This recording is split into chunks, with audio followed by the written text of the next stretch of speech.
Nossa exposição, a palavra de Deus, continuando aqui na nossa leitura devocional do livro de Êxodo, no Antigo Testamento, onde Deus envia aquelas 10 pragas antes de libertar o povo de Israel do Egito, da escravidão.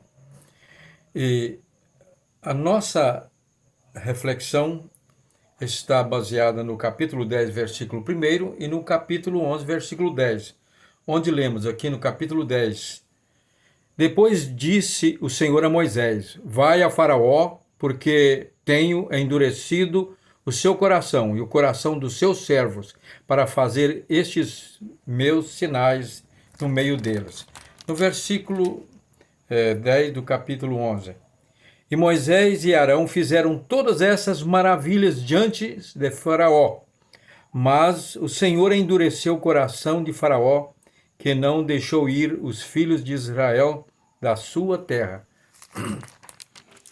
A questão aqui é que esses textos têm representado para algumas pessoas certa dificuldade. E esta citação aqui, esse texto foi citado por Paulo na sua carta aos Romanos, ali falando da soberania de Deus, e tem sido usado como uma base para sustentar que a soberania de Deus ela é absoluta. Ele, como defendem e ensinam os calvinistas, a soberania de Deus, nela ele faz o que bem entende. Ele é absoluto, por isso ele já de maneira antecipada, antes de criar o mundo, ele já havia determinado, naquela época, criar uns para a vida eterna e outros para a salvação. Uns para viver com ele, na sua presença, e outros para serem condenados ao inferno. E aí argumentam, é a soberania de Deus, que é um conceito errado de soberania, como nós já expusemos em outras ocasiões, que isso aí é tirania. Deus é soberano, mas ele não é absolutista, que age de acordo com o seu próprio arbítrio, de maneira injusta. Ele age de acordo com a lei moral, que é a expressão do seu próprio caráter, porque Deus é amor. Muito bem, aí chegando a esse texto, alguém diz, está vendo? Deus endureceu o coração de Faraó. Mas como se explica isso? Deus não interfere no livre-arbítrio do ser humano. E como ele então endureceu o coração de Faraó? A verdade aqui é que Faraó já tinha um coração endurecido, soberbo, rebelde, recalcitrante e resistente, intransigente em obedecer à vontade de Deus. Ele não reconhecia isso. E diante da situação que ele estava enfrentando, que era libertar, deixar o povo de Israel ir embora, ele não ia deixar nunca. Por quê? Ali representava, quando o povo saiu, no censo, conta-se 600 mil homens, geralmente de 20 anos para cima, adultos. E só fala de homens, no sexo masculino. Mas nós podemos ver aí que para cada homem, suponhamos que havia mais 600 mil mulheres em fase adultas. Dava 1.200.000 pessoas. Todas essas pessoas representavam mão de obra gratuita para ali o faraó, para o Egito, sem custo algum, a não ser sustentar eles com alimentação. Então, sem contar ainda os de menores idades, homens e mulheres, jovens.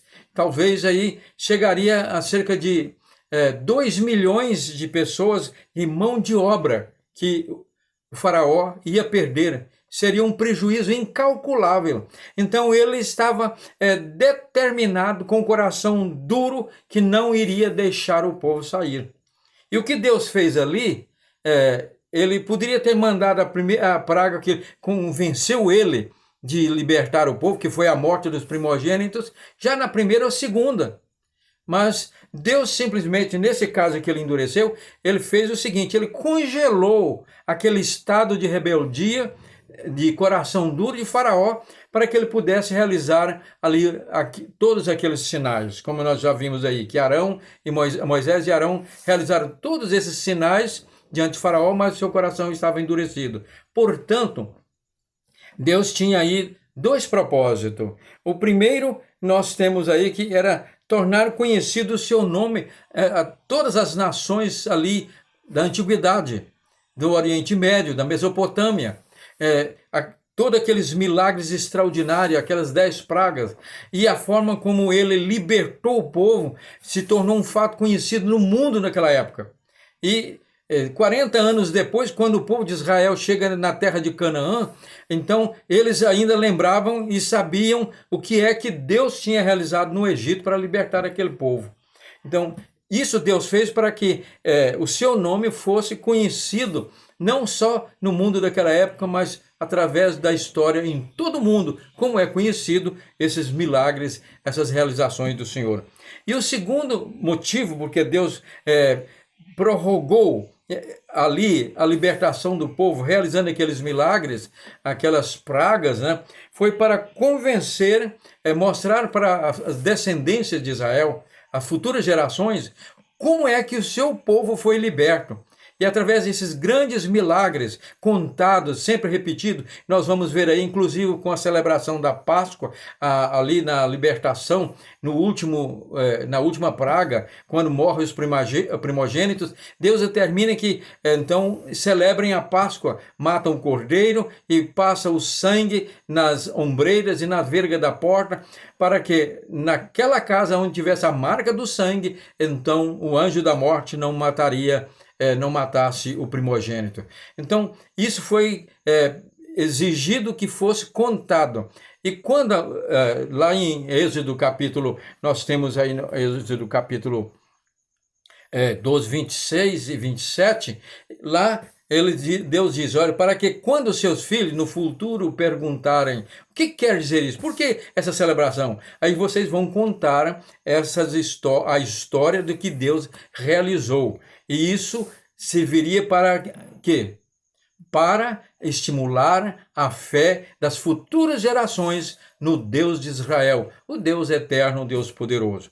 Por isso Deus prorrogou ali, ele congelou o estado de rebeldia de Faraó para que ele alcançasse resultados para sempre e eternos. Não que ele interferiu no livre-arbítrio do Faraó. Como eu já disse, Faraó não iria abrir mão nunca de mais ou menos, no mínimo, 1.200.000 pessoas escravos com mão de obra de graça.